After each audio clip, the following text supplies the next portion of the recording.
supplie, tu rends grâce. Le Père exauce ta prière, Maître de la vie. Guéris nos cœurs, Seigneur Jésus, par ton évangile. Lave nos fautes et souviens-toi, nous sommes ton peuple. Si en Adam nous mourons tous, tu nous ressuscites. Avec toi, nous avons la vie éternelle. Quand le soir nous pleurons, au matin nous chantons la vie. Jésus, notre frère. Guéris nos cœurs, Seigneur Jésus, par ton évangile. Lave nos fautes et souviens-toi, nous sommes ton peuple. Toi le chemin, la vérité, donne-nous la vie. Tu es la lumière de nos yeux, conduis-nous par. Apprends-nous à prier, à jeûner pour mieux t'aimer, à donner aux pauvres. Guéris nos cœurs, Seigneur Jésus, par ton évangile. Lave nos fautes et souviens-toi, nous sommes ton peuple.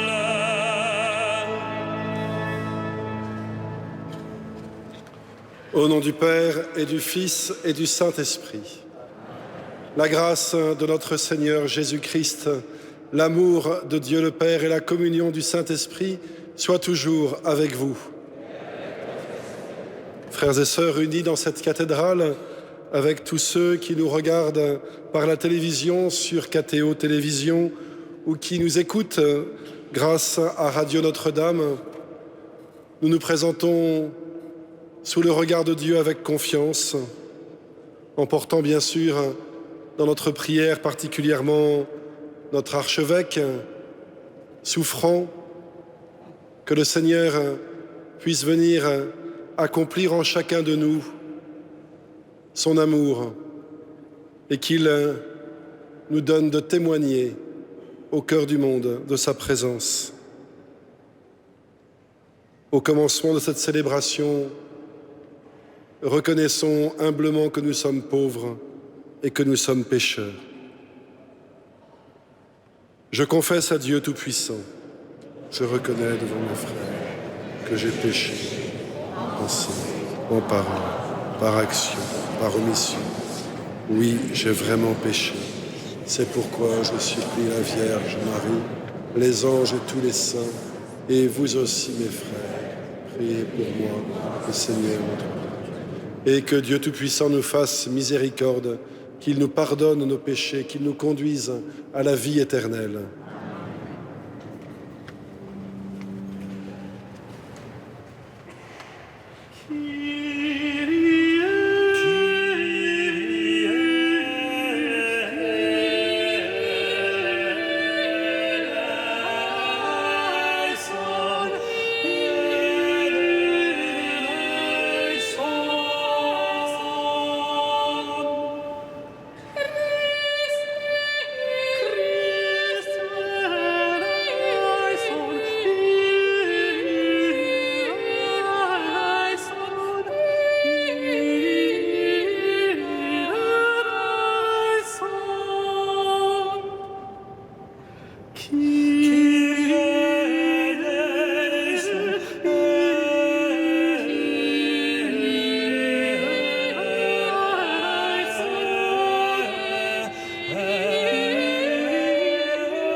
Prions le Seigneur.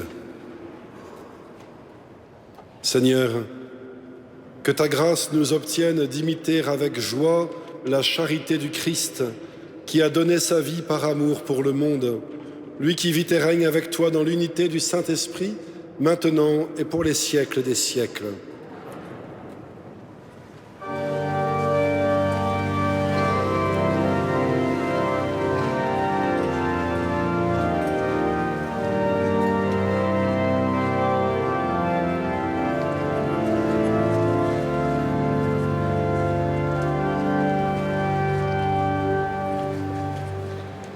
Lecture du livre du prophète Ézéchiel.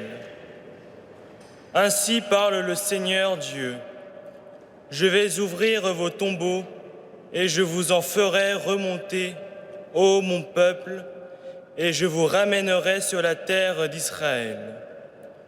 Vous saurez que je suis le Seigneur quand j'ouvrirai vos tombeaux et vous en ferai remonter, ô mon peuple. Je mettrai en vous mon esprit et vous vivrez. Je vous donnerai le repos sur votre terre. Alors, vous saurez que je suis le Seigneur. J'ai parlé et je le ferai. Oracle du Seigneur. Parole du Seigneur. Nous rendons grâce à Dieu.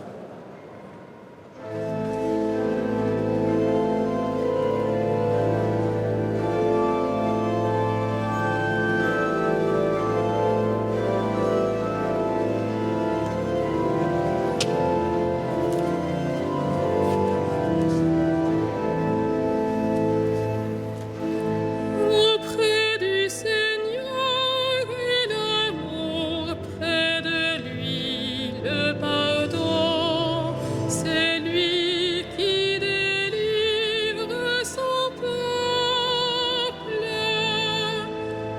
Auprès du Seigneur et l'amour, près de lui le pardon, c'est lui qui délivre son peuple.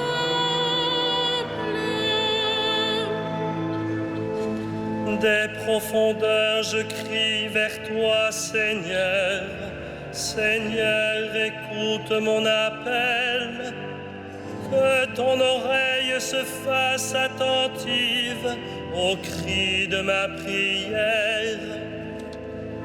Auprès du Seigneur et l'amour, près de lui le pardon, c'est lui qui délivre son peuple.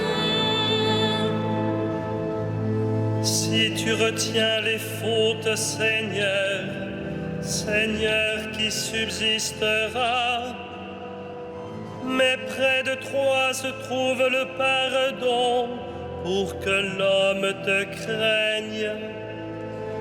Auprès du Seigneur et l'amour, près de lui le pardon, c'est lui qui délivre son peuple.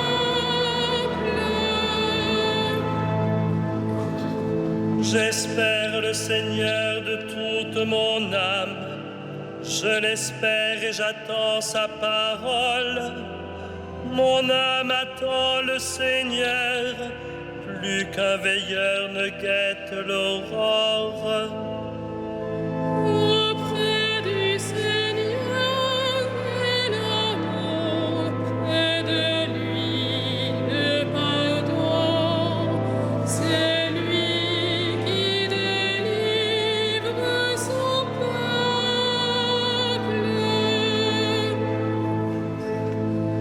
Oui, près du Seigneur est l'amour, près de lui abonde le rachat. C'est lui qui rachètera Israël de toutes ses fautes. Auprès du Seigneur et l'amour, près de lui le pardon, c'est lui qui délivre son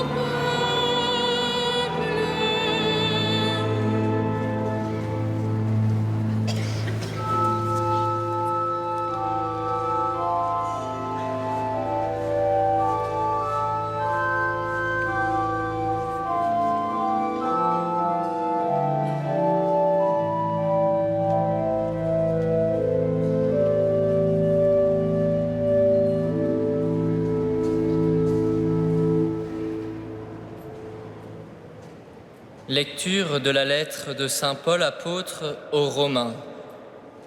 Frères, ceux qui sont sous l'emprise de la chair ne peuvent pas plaire à Dieu. Or, vous n'êtes pas sous l'emprise de la chair, mais sous celle de l'Esprit, puisque l'Esprit de Dieu habite en vous. Celui qui n'a pas l'Esprit du Christ ne lui appartient pas. Mais si le Christ est en vous, le corps, il est vrai, reste marqué par la mort à cause du péché, mais l'Esprit vous fait vivre puisque vous êtes devenus des justes.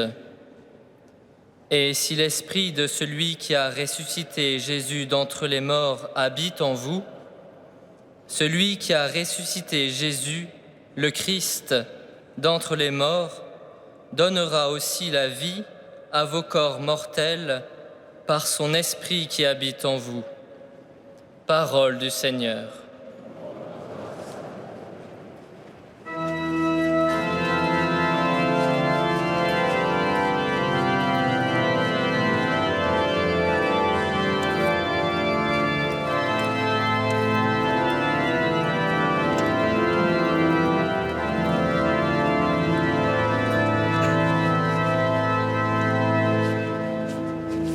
Gloire à toi, Seigneur, gloire à toi.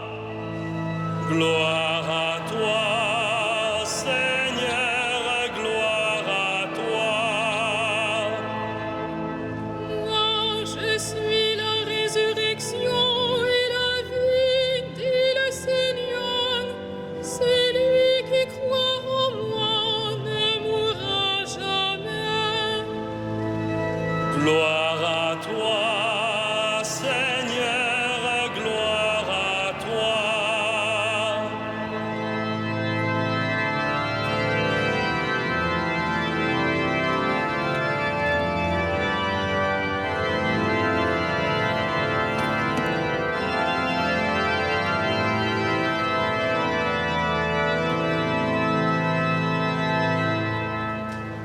Le Seigneur soit avec vous. Et avec votre esprit, Évangile de Jésus-Christ selon saint Jean.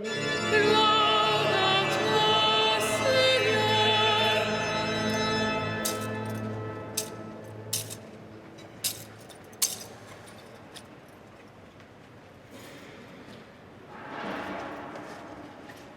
En ce temps-là, il y avait quelqu'un de malade, Lazare, de Béthanie, le village de Marie et de Marthe, sa sœur.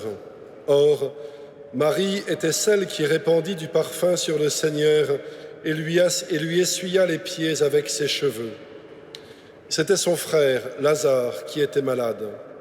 Donc, les deux sœurs envoyèrent dire à Jésus, « Seigneur, celui que tu aimes est malade. » En apprenant cela, Jésus dit, « Cette maladie ne conduit pas à la mort, elle est pour la gloire de Dieu, afin que par elle, le Fils de Dieu soit glorifié. » Jésus aimait Marthe et sa sœur, ainsi que Lazare. Quand il apprit que celui-ci était malade, il demeura 2 jours encore à l'endroit où il se trouvait.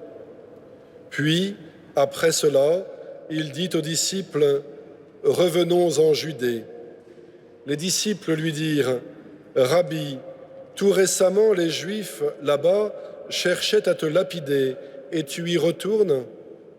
Jésus répondit, « N'y a-t-il pas 12 heures dans une journée ? Celui qui marche pendant le jour ne trébuche pas, parce qu'il voit la lumière de ce monde. Mais celui qui marche pendant la nuit trébuche, parce que la lumière n'est pas en lui. » Après ces paroles, il ajouta, « Lazare, notre ami, s'est endormi, mais je vais aller le tirer de ce sommeil. » Les disciples lui dirent alors, « Seigneur, s'il s'est endormi, il sera sauvé. » Jésus avait parlé de la mort. Eux pensaient qu'il parlait du repos du sommeil. Alors, il leur dit ouvertement, « Lazare est mort, et je me réjouis de n'avoir pas été là à cause de vous, pour que vous croyiez, mais allons auprès de lui. Thomas, appelé Didyme, c'est-à-dire jumeau, dit aux autres disciples, « Allons-y nous aussi pour mourir avec lui. » À son arrivée, Jésus trouva Lazare au tombeau depuis 4 jours déjà. Comme Béthanie était tout près de Jérusalem, à une distance de 15 stades, c'est-à-dire une demi-heure de marche environ, beaucoup de Juifs étaient venus réconforter Marthe et Marie au sujet de leur frère. Lorsque Marthe apprit l'arrivée de Jésus, elle partit à sa rencontre, tandis que Marie restait assise à la maison. Marthe dit à Jésus, « Seigneur, si tu avais été ici, mon frère ne serait pas mort. Mais maintenant encore, je le sais, tout ce que tu demanderas à Dieu, Dieu te l'accordera. » Jésus lui dit, « Ton frère ressuscitera. » Marthe reprit, « Je sais qu'il ressuscitera à la résurrection au dernier jour. » Jésus lui dit, « Moi, je suis la résurrection et la vie. Celui qui croit en moi, même s'il meurt, vivra. Quiconque vit et croit en moi ne mourra jamais. Crois-tu cela ?» Elle répondit, « Oui, Seigneur, je le crois. Tu es le Christ, le Fils de Dieu. Tu es celui qui vient dans le monde. » Ayant dit cela, elle partit appeler sa sœur Marie et lui dit tout bas, « Le Maître est là, il t'appelle. » Marie, dès qu'elle l'entendit, se leva rapidement et alla rejoindre Jésus. Il n'était pas encore entré dans le village, mais il se trouvait toujours à l'endroit où Marthe l'avait rencontré. Les Juifs qui étaient à la maison avec Marie et la réconfortaient, la voyant se lever et sortir si vite, la suivirent. Ils pensaient qu'elle allait au tombeau pour y pleurer. Marie arriva à l'endroit où se trouvait Jésus. Dès qu'elle le vit, elle se jeta à ses pieds et lui dit, « Seigneur, si tu avais été ici, mon frère ne serait pas mort. » Quand il vit qu'elle pleurait et que les Juifs venus avec elle pleuraient aussi, Jésus, en son esprit, fut saisi d'émotion, il fut bouleversé et il demanda, « Où l'avez-vous déposé ?» Ils lui répondirent, « Seigneur, viens et vois. » Alors Jésus se mit à pleurer. Les Juifs disaient, « Voyez comme il l'aimait. » Mais certains d'entre eux dirent, « Lui qui a ouvert les yeux de l'aveugle, ne pouvait-il pas empêcher Lazare de mourir ?» Jésus, repris par l'émotion, arriva au tombeau. C'était une grotte fermée par une pierre. Jésus dit, « Enlevez la pierre. » Marthe, la sœur du défunt, lui dit, « Seigneur, il sent déjà, c'est le 4e jour qu'il est là. » Alors Jésus dit à Marthe, « Ne te l'ai-je pas dit? Si tu crois, tu verras la gloire de Dieu. » On enleva donc la pierre. Alors Jésus leva les yeux au ciel et dit, « Père, je te rends grâce parce que tu m'as exaucé.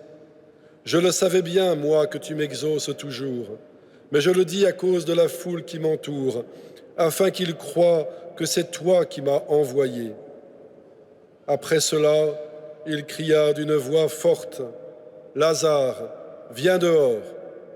Et le mort sortit, les pieds et les mains liés par des bandelettes, le visage enveloppé d'un suaire. Jésus leur dit, « Déliez-le et laissez-le aller. » Beaucoup de Juifs qui étaient venus auprès de Marie et avaient donc vu ce que Jésus avait fait, crurent en lui. Acclamons la parole de Dieu. Louange à toi, Seigneur Jésus.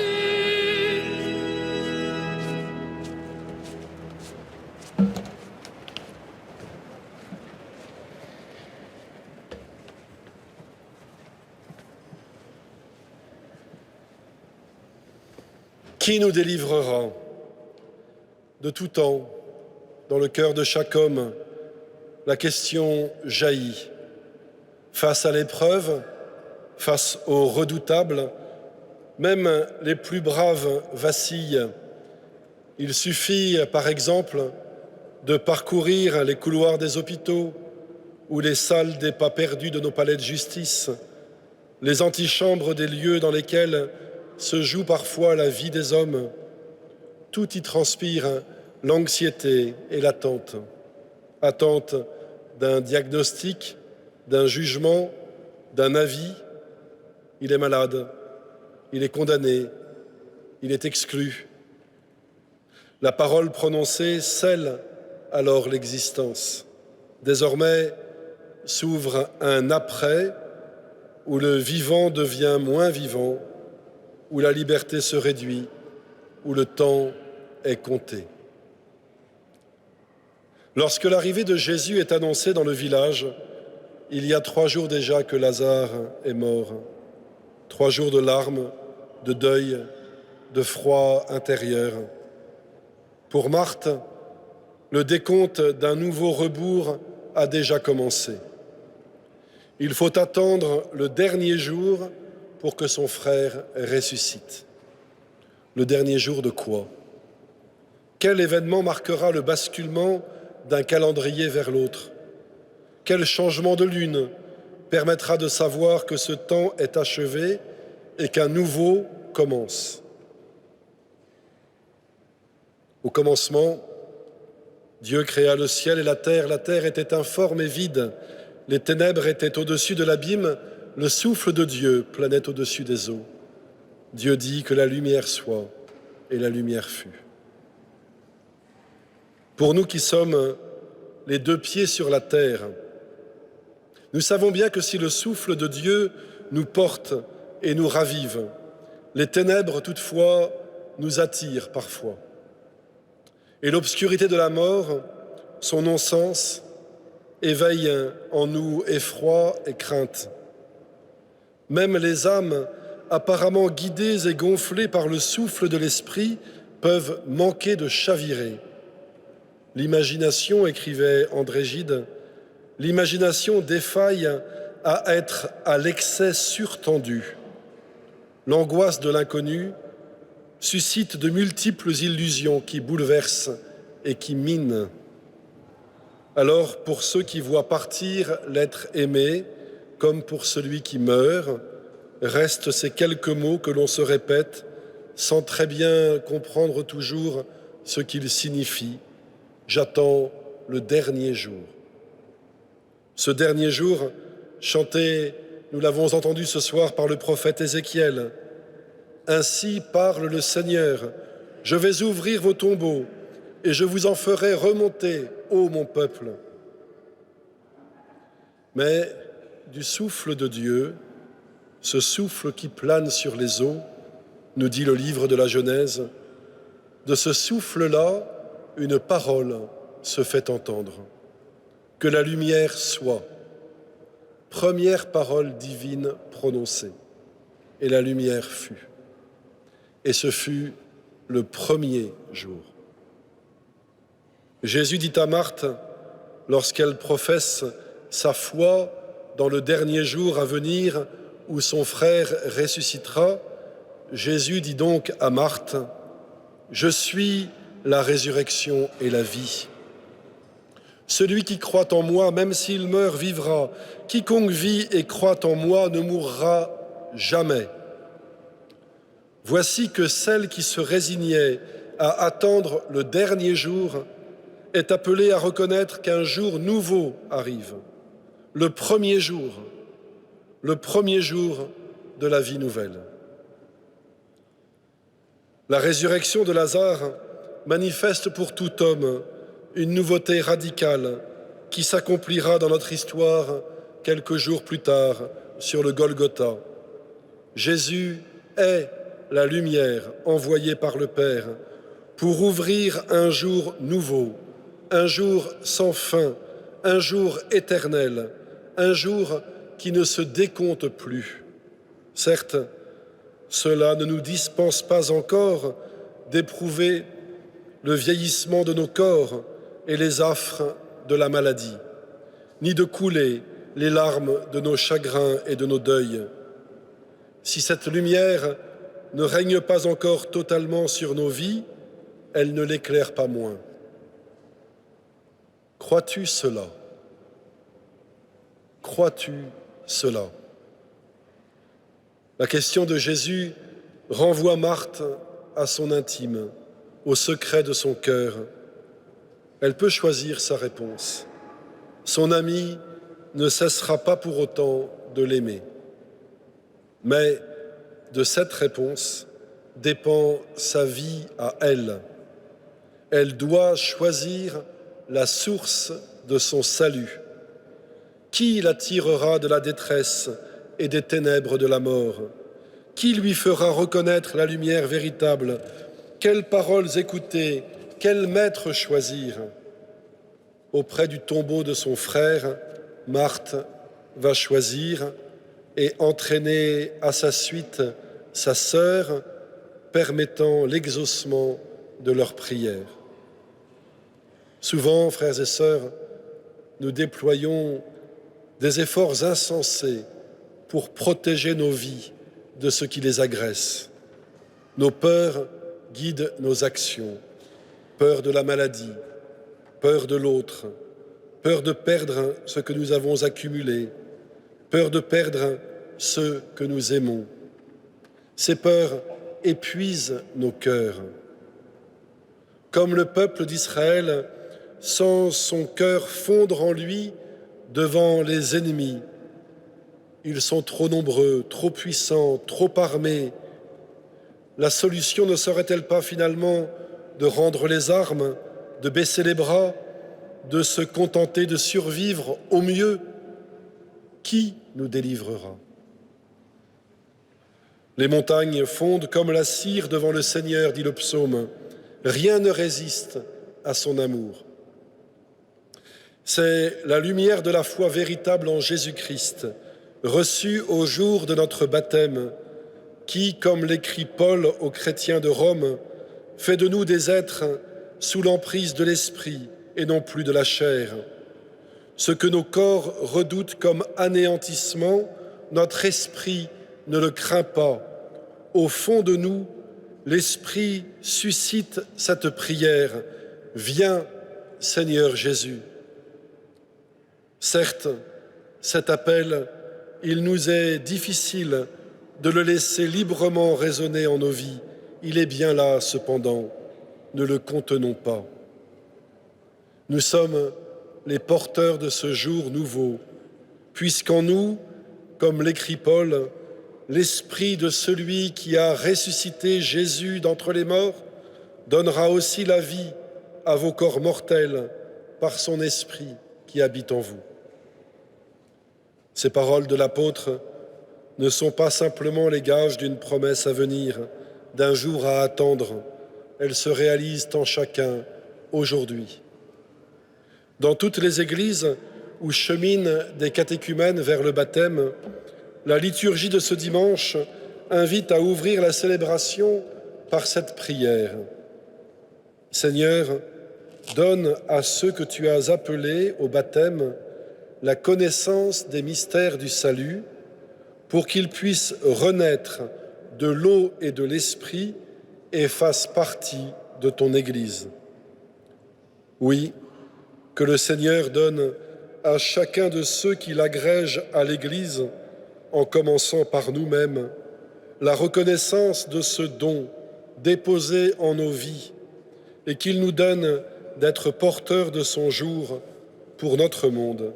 Amen.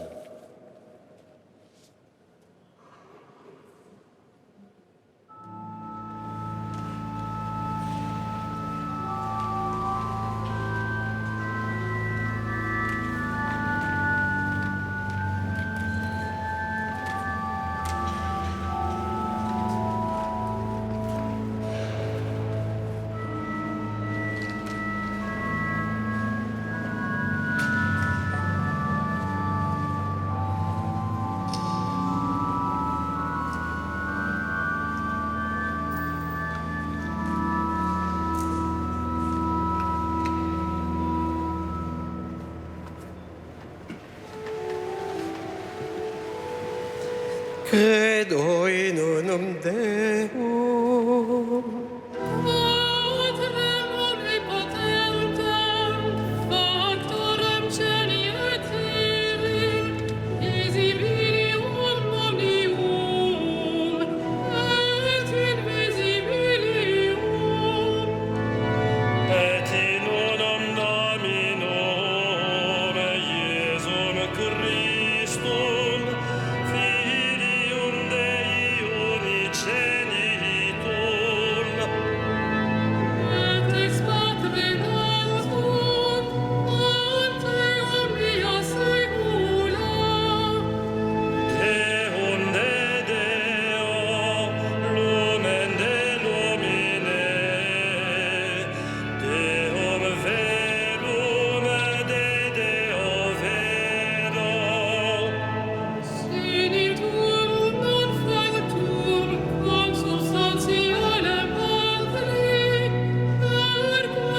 Prions ensemble au moment d'offrir le sacrifice de toute l'Église. Dieu Tout-Puissant, exauce tes serviteurs. Tu les as initiés à la foi chrétienne, qu'ils soient purifiés par ce sacrifice, par Jésus le Christ, notre Seigneur. Le Seigneur soit avec vous.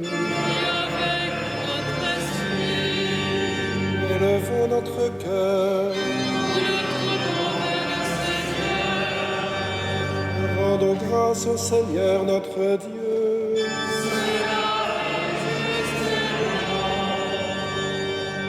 Vraiment, il est juste et bon de te rendre gloire, de t'offrir notre action de grâce toujours et en tout lieu.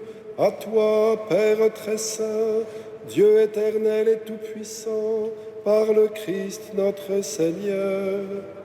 Il est cet homme plein d'humanité qui a pleuré sur son ami Lazare. Il est Dieu, le Dieu éternel, qui fit sortir le mort de son tombeau.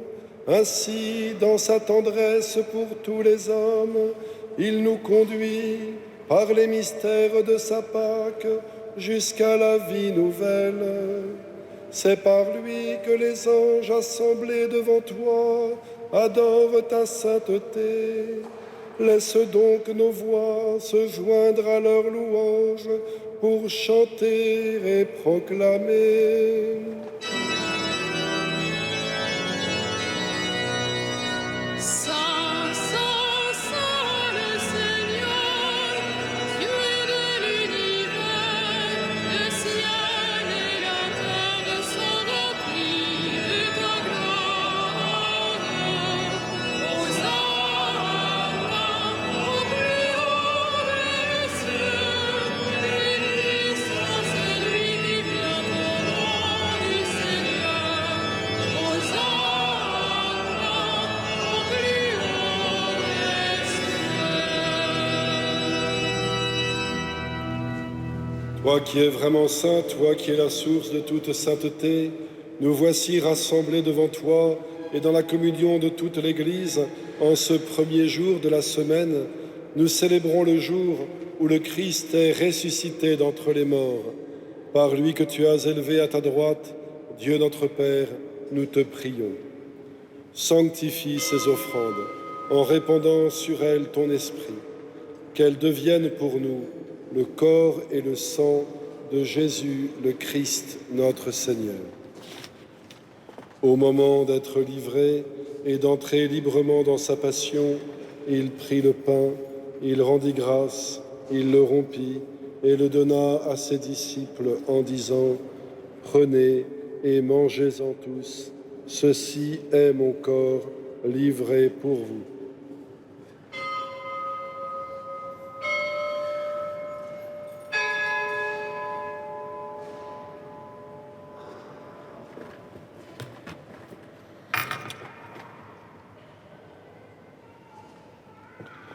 De même, à la fin du repas, il prit la coupe. De nouveau, il rendit grâce et la donna à ses disciples en disant : « Prenez et buvez-en tous, car ceci est la coupe de mon sang, le sang de l'alliance nouvelle et éternelle, qui sera versé pour vous et pour la multitude en rémission des péchés. Vous ferez cela en mémoire de moi. »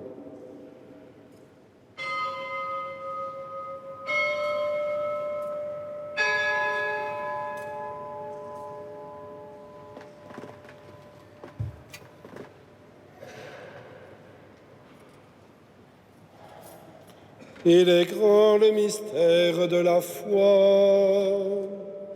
Nous proclamons ta mort, Seigneur Jésus. Nous célébrons ta résurrection. Nous attendons ta venue dans la gloire.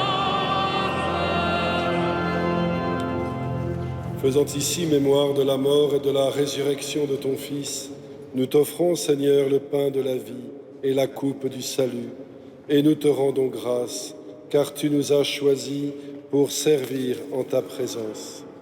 Humblement, nous te demandons qu'en ayant part au corps et au sang du Christ, nous soyons rassemblés par l'Esprit Saint en un seul corps. Souviens-toi, Seigneur, de ton Église répandue à travers le monde. Fais-la grandir dans ta charité avec le pape François, notre évêque André, ses auxiliaires et tous ceux qui ont la charge de ton peuple.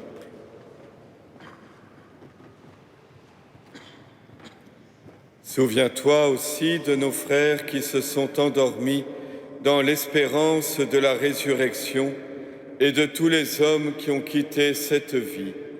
Reçois-les dans ta lumière auprès de toi.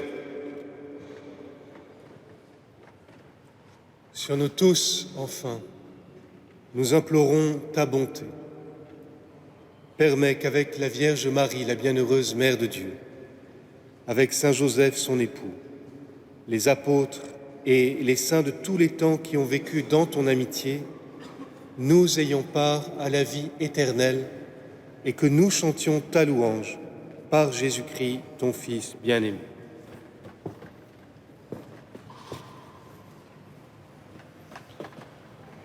Par lui, avec lui et en lui, à toi, Dieu le Père Tout-Puissant, dans l'unité du Saint-Esprit, tout honneur et toute gloire, pour les siècles des siècles.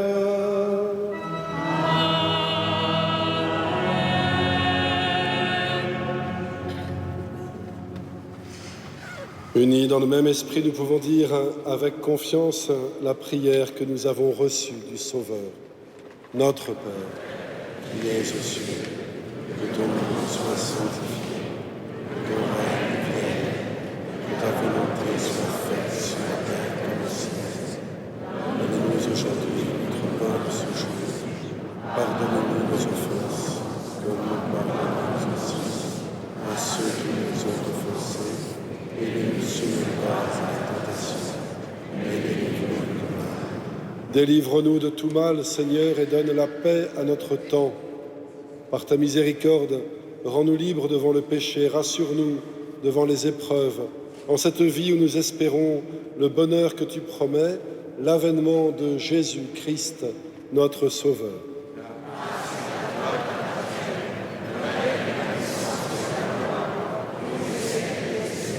Seigneur Jésus-Christ, tu as dit à tes apôtres, je vous laisse la paix, je vous donne ma paix. Ne regarde pas nos péchés, mais la foi de ton Église. Pour que ta volonté s'accomplisse, donne-lui toujours cette paix et conduis-la vers l'unité parfaite, toi qui règnes pour les siècles des siècles. Et que la paix du Seigneur soit toujours avec vous. Frères et sœurs, dans la charité du Christ, donnez-vous la paix.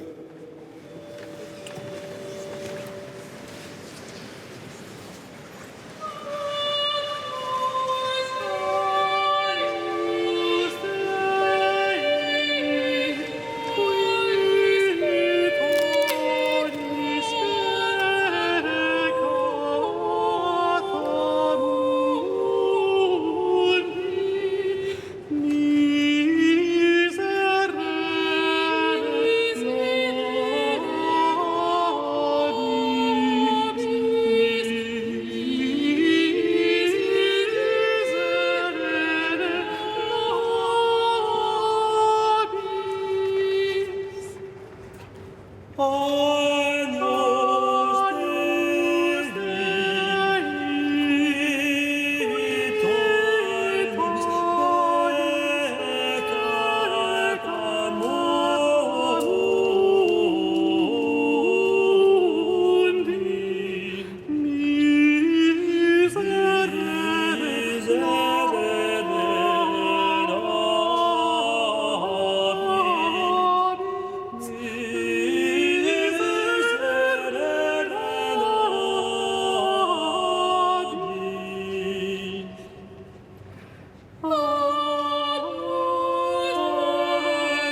Heureux les invités au repas du Seigneur. Voici l'agneau de Dieu qui enlève le péché du monde. Seigneur, je ne suis pas digne de te recevoir. Seigneur, Jésus.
Vous prendrez avec vous la feuille de liturgie.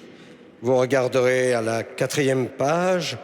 Mardi 4 avril, il y a notre concert, comme tous les mardis, par la maîtrise, par les solistes de la maîtrise de Notre-Dame de Paris. Vendredi de Carême, ça sera la dernière semaine, vénération de la couronne d'épines à 15h. Et dimanche prochain, eh bien, nous entrons dans la Semaine Sainte, en commençant par la célébration des rameaux. La messe aura lieu, attention, il y a des changements d'heure, pas pour la messe de 18h30, mais à 10h30, il y a la messe solennelle qui débutera sur le parvis, tout au bout du parvis, pour permettre ainsi de faire une belle procession d'entrée dans Jérusalem. Et puis, vous aurez tous les offices. J'attire aussi votre attention sur les chemins de croix le vendredi saint. Là aussi, il y a un chemin de croix à 12h30 sur le parvis. Et donc, il faut que nous soyons nombreux à signifier combien nous sommes fidèles et prêts à suivre le Christ jusqu'au Golgotha. Sinon, vous avez tous les différents horaires. Alors, je vous souhaite naturellement une bonne dernière semaine de carême. Profitez de ces jours pour convertir vos cœurs, pour entrer dans la Semaine Sainte. Et puis, nous avons eu la grâce d'entendre par la maîtrise de Haydn une messe brève en sol. Et puis, nous avions au grand orgue Philippe Lefrèvre et à l'orgue de chœur Johann Vexo. Et donc, tout ça nous a aidés à prier, mais naturellement, il y avait notre vicaire général, Benoît Cinetti, qui a conduit ainsi cette prière et qui nous a élevés, nous donnant envie de ressusciter. Poursuivons notre prière. Dieu Tout-Puissant, accorde-nous d'être toujours comptés parmi les membres du Christ, nous qui communions à son corps et à son sang, lui qui vit et règne avec toi dans l'unité du Saint-Esprit, maintenant et pour les siècles des siècles. Le Seigneur soit avec vous. Et que Dieu Tout-Puissant vous bénisse, le Père, le Fils et le Saint-Esprit. Allez dans la paix et dans la joie du Christ.